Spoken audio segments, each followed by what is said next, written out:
not do that if rich kids get librarians and poor kids get busy work packets. Thank you. Again, it'd be nice to really see what goes on in the Team Center, to really understand the LSAE model, because if you think there's a busy work packet, you don't know the model. If you think they don't read a lot in the Team Center, you don't know the model. If you think that books only exist on library shelves, you don't know the model. So I would suggest you find out more about it before you criticize it. Next one. Hi, I'm a parent of 3 kids, and I wanted to basically express the concern with special education. If there could be more communication from the main office over to the schools about how we're going to be impacted at non-NES schools and also at NES schools. And if we could close the gap on the communication, that would definitely help out. Yeah, thanks for raising that concern. Look, we've not done well in special ed services. You probably already know that one of the exit criteria for getting out of intervention is special education. We have to comply with state and federal law and improve special ed services.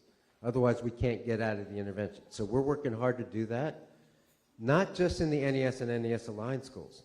So that chart you saw with special ed being pushed closer to the schools, it's partly an answer to your question, partly an answer to that, so that we're more attentive to your school and your area.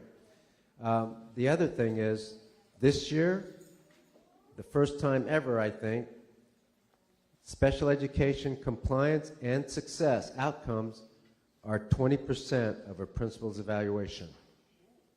So we're serious about turning that around.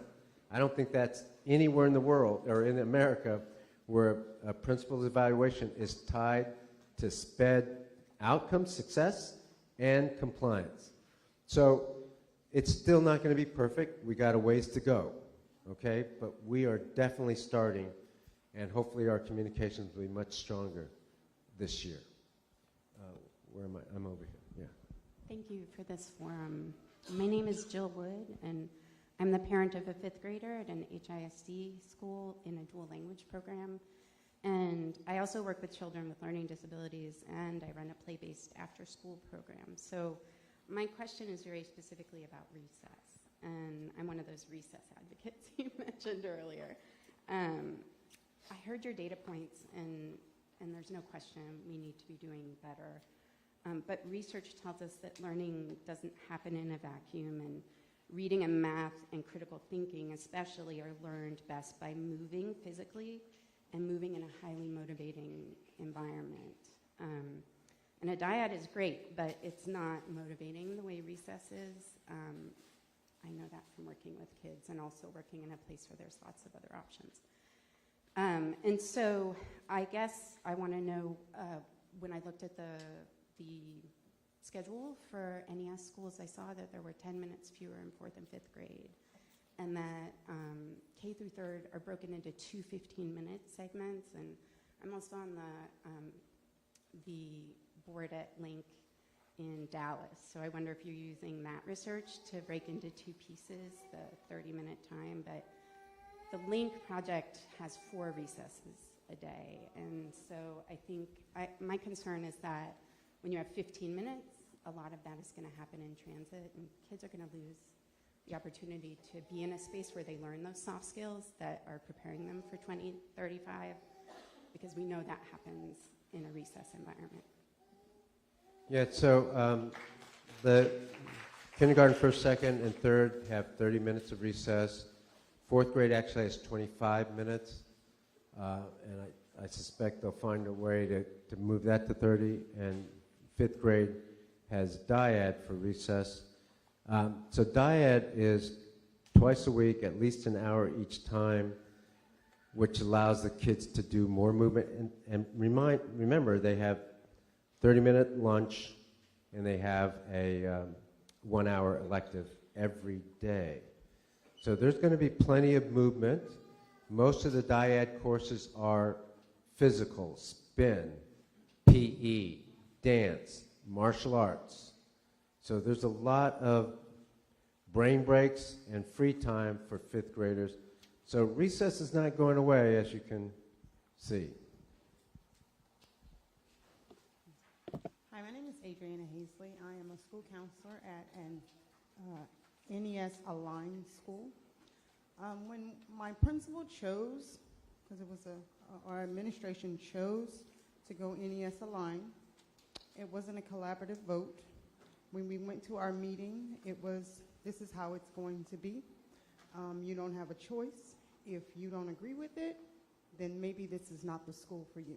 That's exactly how it went. So me, I love what I do. The kids are the best part of my job.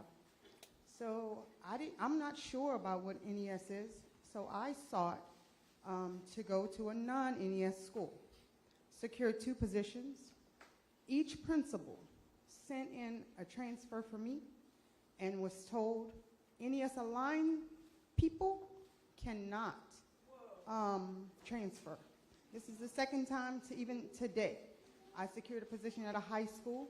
It's a raise for me because I've moved from 10 months to 11 months, and it's advancement in my career, and it seems as though now this whole system is holding me hostage into a position that I can't even advance my career. And even, you talk about money, it's more money for me, but I'm stuck and oppressed in this school where I can't move because my school is NES aligned and not NES. Why? Well, look, I'm not going to talk about any individual case, even yours. You wouldn't want me to do that for anybody else, so I'm not going to do that. And I don't know all the facts. Today was the last day to transfer. Look, we pushed that transfer to as far as we could. At some point, you have to cut it off. The original transfer was over a month ago, right? That teachers had to make a decision as to where they are, all right? We kept pushing it because we had 57 schools sign up at the, only like 3 weeks ago. So we had to push that date, but guys, come on. At some point, you have to cut it off because you can't have musical chairs. School starts in 3.5 weeks, 3 weeks, right? So we cut it off, and today was the date. So I suspect that's why it was not transferred. But look, and I don't want to be, I will answer her question the way I want to answer it. I'm answering it. I'm not going to answer her specific question because I wouldn't do that for anybody specifically. I'm answering the question more broadly. You'll get your chance in a second, ma'am. So to finish, though, yes, in most cases, the principal did a survey of the staff. In some cases, I don't know if they did or didn't. They were given directions to listen to the staff or at least ask the staff, and at least their shared decision-making teams. But in the end of the day, look, and no one has ever said this to teachers, but I'm saying it. It's a choice where you work. There's enough vacancies out there in the world that you need to choose. If you feel oppressed, you should not work in a place you feel oppressed. You should go someplace where you don't feel oppressed. Next question. Yeah, hi, my name is Ann Furs, and I have a quick question about my neighborhood school and another elementary school that I'm familiar with.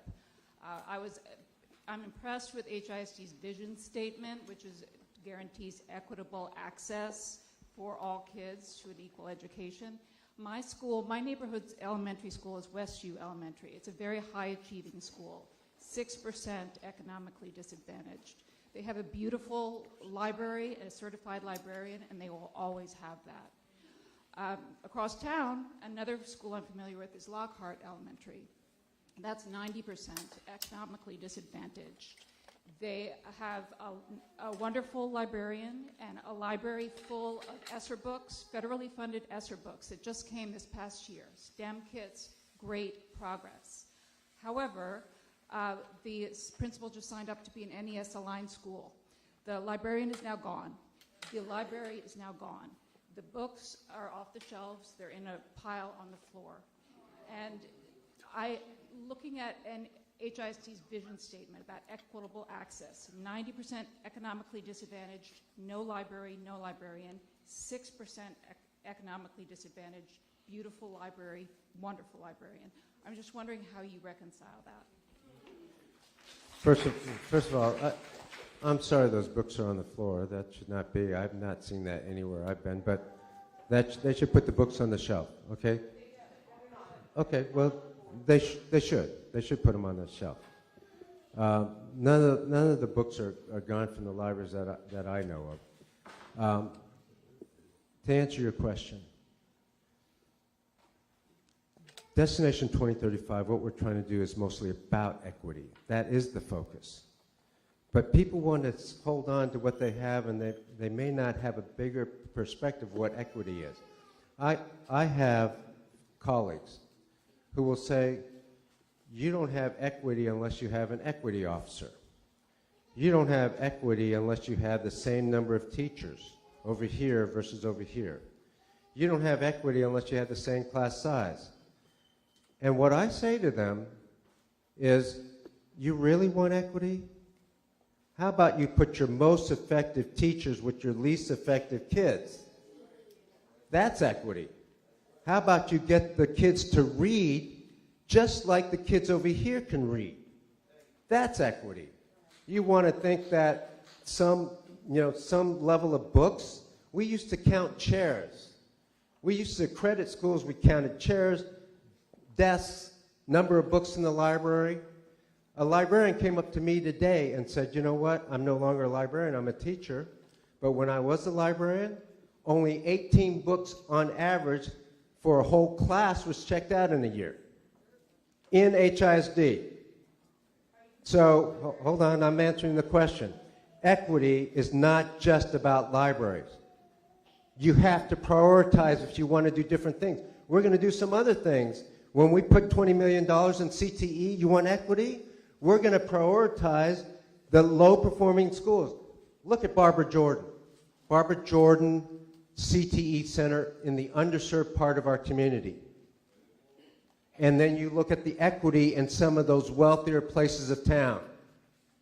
And CTE in those places are different than CTE at Barbara Jordan. There is no robotics, computer programming, graphic designs, science, coding. There's not that here. And you want to talk about equity. I'm going to do something about that equity. We're going to put more money into it because that's what kids need for the year 2035. They need to know how to read. They need to know CTE. They need AI. That's equity. So this is about equity, and I challenge anybody to say it's not. First of all, I'd just like to say that the woman who was in front of me in line, I was kind of listening to that exchange. She's been here for a while. She was probably here working her career several years before you arrived. And when you said to her, if you feel oppressed, go find another job, you kind of said take it or leave it. And I feel like, doing that to teachers and accredited counselors in this environment of shortage is a bit short-sighted, and certainly I found it disrespectful. But that is not my question. My question is very interesting about the travel, and it sounds really lovely, and I also got really thrilled as an adult when I got my passport for the first time. But I have been wondering whether we have undocumented children who are not able to obtain passports, and if there's any provision made for them when they cannot go out of country. Do they go again to the 7th grade DC trip, or what kind of consolation prize or other arrangements are made for those kids? So we have an obligation for any kid who steps through the door to educate them well. That's number one. With regard to a passport, obviously we can't get passports for all kids. In the cases where we can, we will try to get that child to travel to in-country, out of state. So if they are an 8th grader and they meet the eligibility requirements for attendance and no suspensions, then we will send them to DC or wherever the 7th graders are going. That's what we can do. Go ahead. Hi, my name is Stephanie McIntyre. I was a computer science teacher in New Jersey. I actually recently got offered a CTE position here doing your job fair. So I just want to say that I've been telling everyone what you're telling them about AI. AI is going to change everything, and it certainly should change education. I'm very excited about that prospect. Education's always behind where the rest of society is as far as technology is concerned, so this is very exciting to me. I've been beating the drum of AI since it came out, and I'm excited to work in the district in that capacity. I came up here to talk really about the whole library thing, and because it's incendiary, it really is. That what's been put out is very incendiary. It's saying poor kids aren't getting libraries, rich kids get to keep theirs. And no matter if you didn't mean it to be that way, it's been spun that way. And now people are up in arms about that. And I think, with all due respect, a certain sensitivity towards that may go a long way, and maybe a better explanation of your vision for that. I understand there are going to be these team rooms and all that, but people don't know what that is. People know what a library is. And a lot of people, especially teachers, got their love of teaching and learning in a public library or in a school library when they were very small. That's where I got my love of reading. And so you are sort of, you're asking people to change this paradigm, but you really have not put out there, like, that's an emotional thing. I'm sorry I'm going on, but a library, people feel an emotional connection to a library. They want that for their kids. They want their kids to read. They want books. If you're going to do something else, just respectfully, I would say a little bit more description of what you're going to do might go a long way to get more support. Yeah, thanks. Always good advice to have more description. Just keep in mind this. There are a dozen, maybe 20 sacred cows. We haven't even gotten to the athletic period in schools. We haven't gotten to some elective programs versus AI, CTE programs. We haven't gotten there yet. But we've already touched some sacred cows. And there's going to be people, no matter how often we explain it, even in a way that's sensitive. I've been at these community meetings for, I don't know, all summer. I've had press availability for, I don't know, after every community meeting except this one. And I've explained it. And then you're going to have people who say the headline, because it sounds good, I'm not going to repeat it here because it's misinformation, but a misinformed headline that captures the imagination, right? Because we all know what a library is, right? And we all know what I'm not going to spread the misinformation myself. Anyway, so one thing I can promise you, though, we'll stay focused on what we have to do. Because every sacred cow out there, people want you to step back from reform. That's why the district is where it is. Where were the people who wanted a better district prior to June 1st? Where were they? How come we're still here, right? How come we didn't transform? How come the achievement gap is the same? How come the kids still can't read? Why? So, no, we're going to do something different. We're going to do bold, transformative change, and there's going to be people out there that are going to try to stop it. And guess what? We're going to keep our eyes on the kids, not on adults, and we're going to make a change for them to get them ready for year 2035. Next question. Hi, my name is Ann Eagleton, and you speak a lot about how much you how much you care, and a big part of your program is quality instruction. So in looking through the board meeting agenda, I was very surprised to see a policy in which you strike out the requirement of verifying an applicant's information before hiring them. I'm trying to understand why you wouldn't vet a person that you're going to put in front of students. It seems dangerous, and it makes zero sense to what you're saying you're trying to do. Okay, I'm not exactly sure what you're talking about, but every person in the district has to have a background check, has to have their credentials like bachelor's degree checked.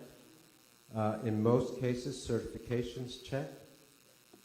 So I don't really know what you're talking about, but we're going to get qualified people, because if we're going to have high quality instruction, if we're going to move the needle on our scores and on kids' ability to read, then we have to have high quality teachers. Hello, yes. One of the first meetings I went to, I brought up the fact that you would use the proficient numbers up here, 30% reading, whatever, 18%. And then today you said specifically that was equivalent to being on grade, except by your own NEA people, it is not. In fact, when you actually look at the difference, it was between 30 and 50 points that our kids were actually passing, but you don't define the proficiency. Proficiency is almost like master level. They completely know it compared to on grade. So whenever we tell you a fact, you turn around and say, oh, you haven't researched it, you don't know what you're talking about. But when you tell us a fact, it's gospel. And that's not right. It has been leaked that there are computers and tablets now being cycled out of use at some of your schools. This was money that taxpayers paid for our students to have. How does this relate to when you cannibalize our libraries? I don't understand the second question. On the first, Taken out of schools on the first, and removed from classrooms. Tablets, computers, they're not being processed back for the kids to use. the question? Yeah, that was the question. And now you're doing it to the libraries and their books. The question is that, are they? I'm telling you they are. Okay, and so your question is? How are you going to relate that to when you cannibalize our libraries? How are we going to replace our books? Okay, so we're not cannibalizing the library, so I don't understand that question. But let's, on the data piece, guys, first of all, I said it was a proxy. You can look at any data. The data in the United States, depending on, is around a third of our kids can read at grade level. Whether you want to say grade level, proficient or above, meets and exceeds, you're losing the forest for the trees. There's no question that we have low proficiency in this country. You want to use 32%, 30%, what do you want to use? You want to say proficient, you want to say meets and exceeds? Okay, so that's what I complain about, is that you're losing the picture. The picture is that we're not proficient. You want to argue that we are? Then please do provide data for it. We're not. So you're nitpicking and you're not right about the data. So look it up again until you get it right. Next question.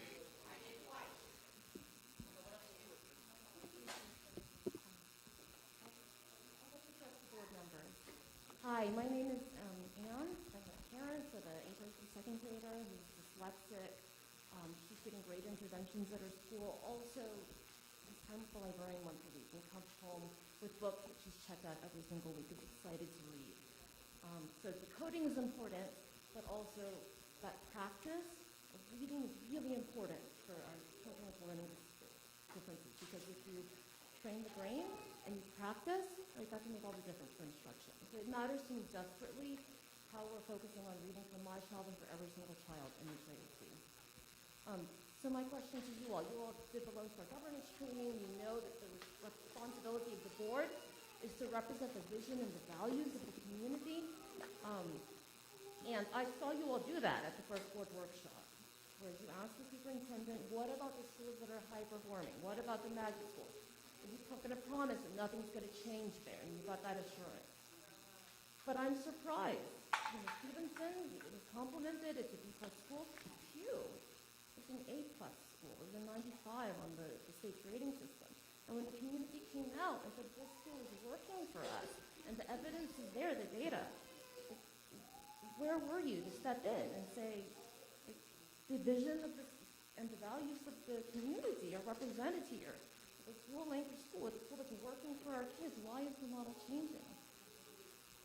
You've heard now the value, I'm sure people have sent you the research on the value of a certified librarian, how that impacts not just test scores, but lifelong learning and citizenship for children. It would cost $5 million, less than that, to put librarians, certified librarians, back into the 50 NES schools. And we're talking about $20 million for AI CCE. We're talking about 10 or 20 million to take kids overseas. Those are all nice. But why can't it be NES plus librarian? I don't understand. That's not logical. But it must be, if we're going to do NES, that we can't do librarians. So my question to you all is, when are you going to step up and represent the vision and the values of the community? You're coming to these community meetings. You tell your stories. They're lovely stories. You sound like very nice people. But when are you going to do the job of representing us? Now that you've heard from the community about dual language, now that you've heard from us about how librarians are so important to us, and when are you going to step up and represent us? So thank you for your question, Ms. Sung, and thank you for your previous service on the board as well. So one of the things we have mentioned as a team, and Superintendent Miles has said it as well, that our focus are NES schools, making sure that they're able to read at grade level. And so from a prioritization perspective, we want to focus on those schools. And for now, we are not filling those librarian positions, but I could see in the future, as we make improvements, the board may go back to that and look at that. There's no commitment, there's no promise. But with respect to your question about vision and values, I can tell you that all of our board members are committed to our communities. In fact, I grew up in this community. I actually live in the Hobby area. My parents live in Pecan Park, which is down the road off of Galveston. So I'm very familiar with the neighborhood. I'm a coach at Dixie Little League, which some of you may be familiar with. We play baseball at OFA down the road. So I'm familiar with the vision and values of our community. At the end of the day, our parents want good schools for our kids. They want to make sure that our kids are reading, that they can do math at grade level. So we're going to go through the process. We'll continue to listen to the community. In fact, we have several meetings lined up this month of August to go to different organizations. And in the month of September, we have 9 in-person meetings at schools to talk about our board goals and constraints, which you're familiar with. We'll have a virtual meeting as well. So we're listening. I have to remind everybody that we've been on the job, the unpaid job, for 2 months. There's more opportunities that we're going to listen to. And so we're familiar with the vision and values of our community. We're going to go out there and even learn more. And even in instances where it's information that perhaps we may not want to listen to, we're going to listen to it because it's important for us to do that. Yeah, so we will take appropriate action as a board when the vision and values are displayed and shared with our community. What I can tell you is that across the city, at least from my perspective, I've spoken to people that say we need a change in HISD. We need a change. Our kids should be reading at grade level. So we may not always agree on the approach, but our commitment to the students is the same commitment you had, Ms. Sung, when you were on the board, which is to ensure that our core subjects are being taught in our schools and our kids are advancing in their academic career.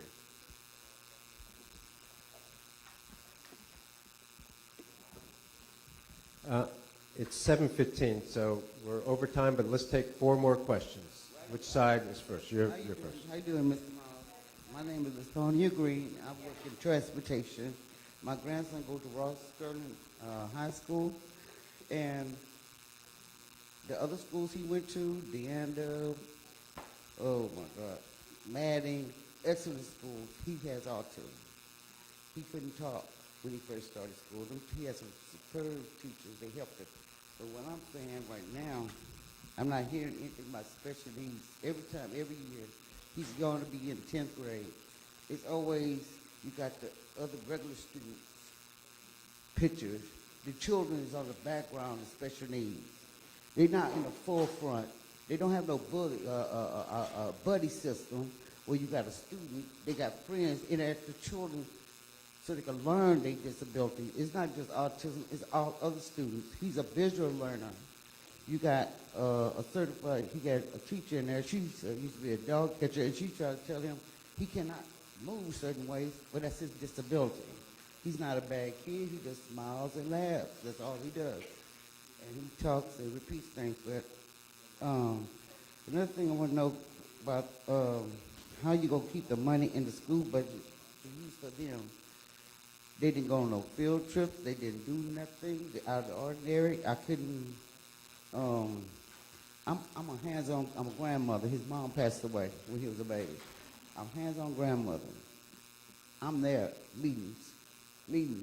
But then you hear everybody barking, but you're not at every meeting. If you come to every meeting, you help fund your child's school. I did it. Yeah, and just the question. Yeah, go ahead. I'm not finished though. Wait a minute. Hold on. Let me get out of here. And then they said, I don't agree with what they're doing. I say stop the schools from lying. They say he was on his progress report card. He's doing algebra. He's doing biology. He's doing social study and science. Right. And I know he's not doing that. They Right. couldn't even bring the paperwork to the IEP meetings or the R meetings. So let me, thank you. Yeah, right. We're trying to get to the other three, but I can't talk about any individual circumstance. But I can tell you this: we've not been doing right by our special needs population. That's clear. We have a lot of work to do. We're moving in that direction. We're going to try to help our special needs teachers. We're going to provide more assistance. We're going to move supports closer to the schools. So hopefully your grandson won't be in the same position. Just one real quick, please. Just. I understand you says no disrespect to any adult, okay? I work in transportation. I'm on that school bus. I'm an assistant. I done seen teachers buck at these children, cuss them, and grab them also. So it's a two-way burst. That's so true. You're just gonna say I'm gonna listen to you and not to that Yeah, child. yeah. I know that happens sometimes too, and if we see that happen, we should address that as well. Okay. Thank you. Second one. We got two more after that. Yes. Hi. Hello. I'm at an I'm an SDMC member at an NES Aligned school, and I have parents who are desperately trying to transfer out of non-NES Aligned because of the significant valid physical and emotional safety that they are concerned about for their children. We are, sorry. Okay, so my question is, they've been trying to transfer. One received today a notice that said no, that she was too late, that the deadline was back in June, but we found we were going NES Aligned 3 weeks ago. So, and I asked you in a separate meeting whether they could transfer or not, and you said yes.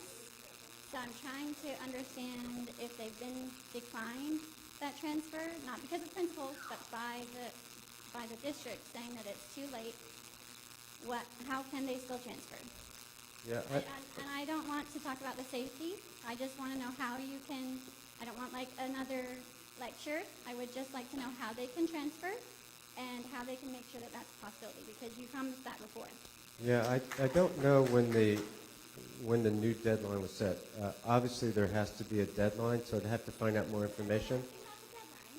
I'm Okay. asking about, you said that they could transfer. There wasn't a deadline set for parents to transfer. Well, there probably was a deadline set.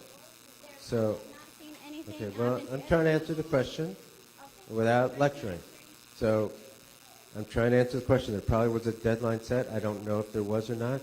But obviously, at some point, you got to set a deadline for transfer. So, I don't know when that was. But And this parent did it a week ago. We found out so, 3 weeks ago. all right, so let me find out when the deadline was. If it was before the deadline, then we can act on it. If it's after the deadline, then it's after the deadline. Go ahead. Hi, good afternoon, everybody. I'm happy to see a lot of parents out here, and I know that it's taking time from everybody. So I just have a few questions that I haven't seen addressed.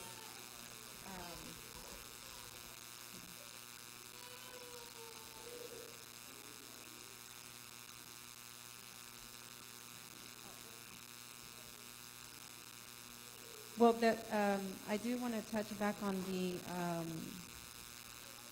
multilingual program. So At what point will the program be evaluated? The dual language program?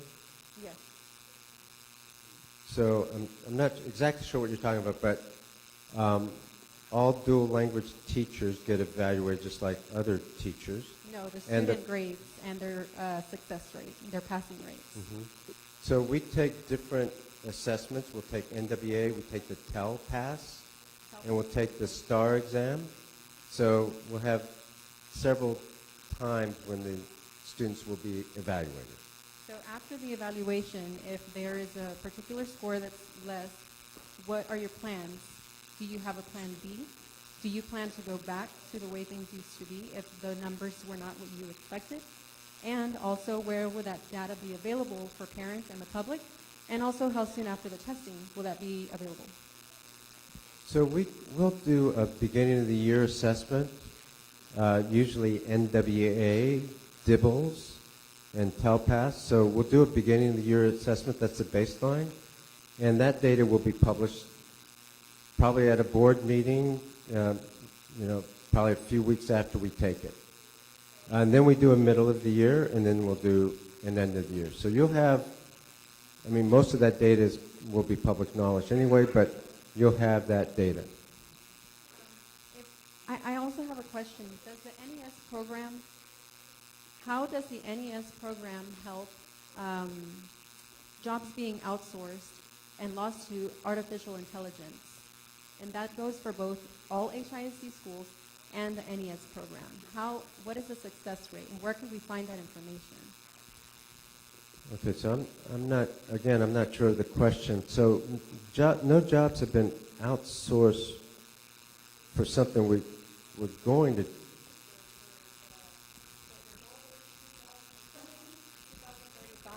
Your goal is 2035 to set these students up for success. So in order to set up the students for success, we're not just competing against each other here, right? We're competing against everyone around the world.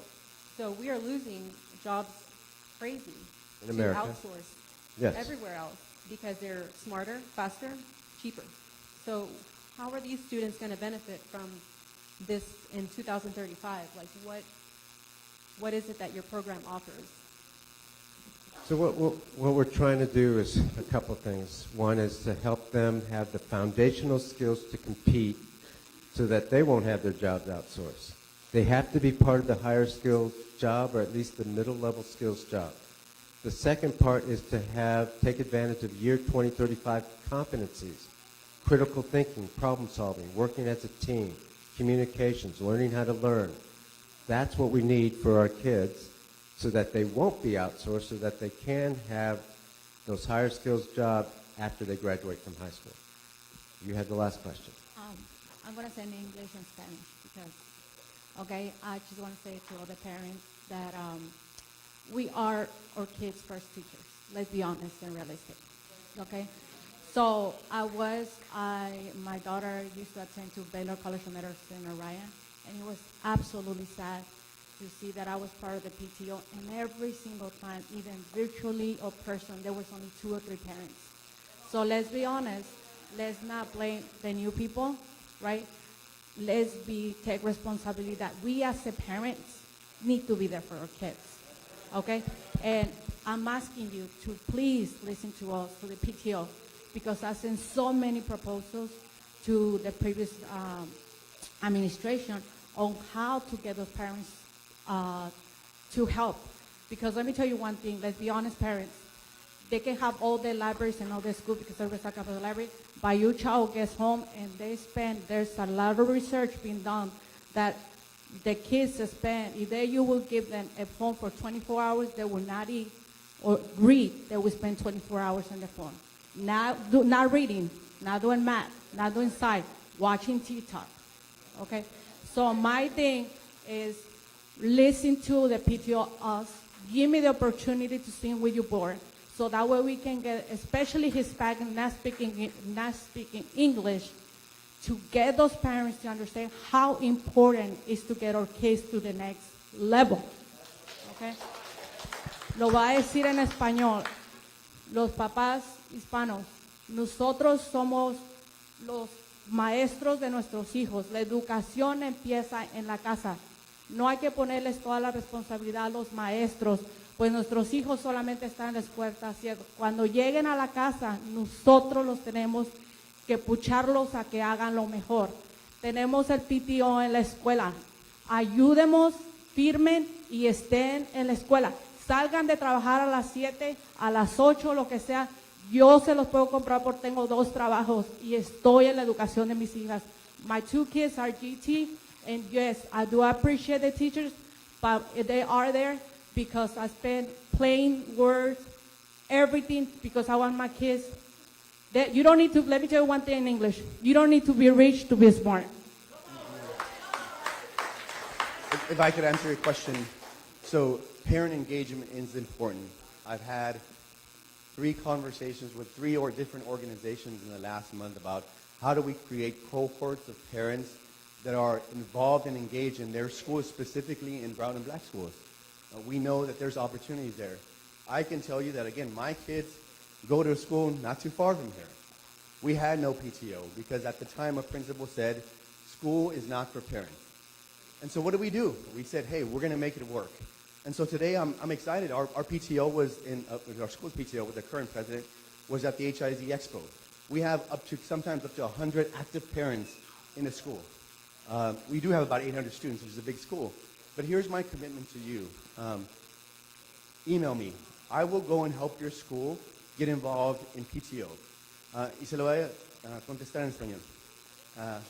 Es importante de que padres se involucren en las escuelas de sus papás. Mis hijos asisten a una escuela donde al principio de intentar de iniciar la PTO, la directora nos dijo la escuela no es son para padres. Así que nosotros, un grupo de nosotros empezamos y ahora, gracias a Dios, tenemos hasta 100 padres o madres involucrados en las escuelas de nuestros hijos. Así que motivamos y le pedimos a ustedes como padres que se involucren. Y yo, si usted me manda un correo electrónico, mi promesa a usted, que yo vengo a ayudarles como pueda y ayudarles para intentar a renovar o quizás renovar un principio en la escuela donde más padres están involucrados. Gracias.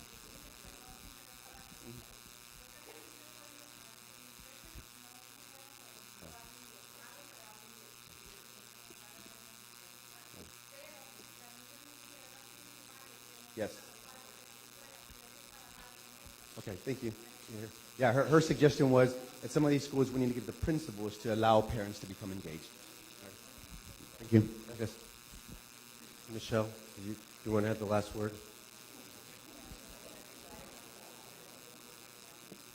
Well, I hate to follow that. I'll just follow up by thanking everyone again for coming out. I know everyone's incredibly busy. Thank you again for joining us. We always love hearing feedback, critical feedback. As Rolando and the superintendent mentioned, we will take this critical feedback back to our fellow board members and turn it into action. So thank you very much for your comments this evening. Safe travels back. Good night, everybody.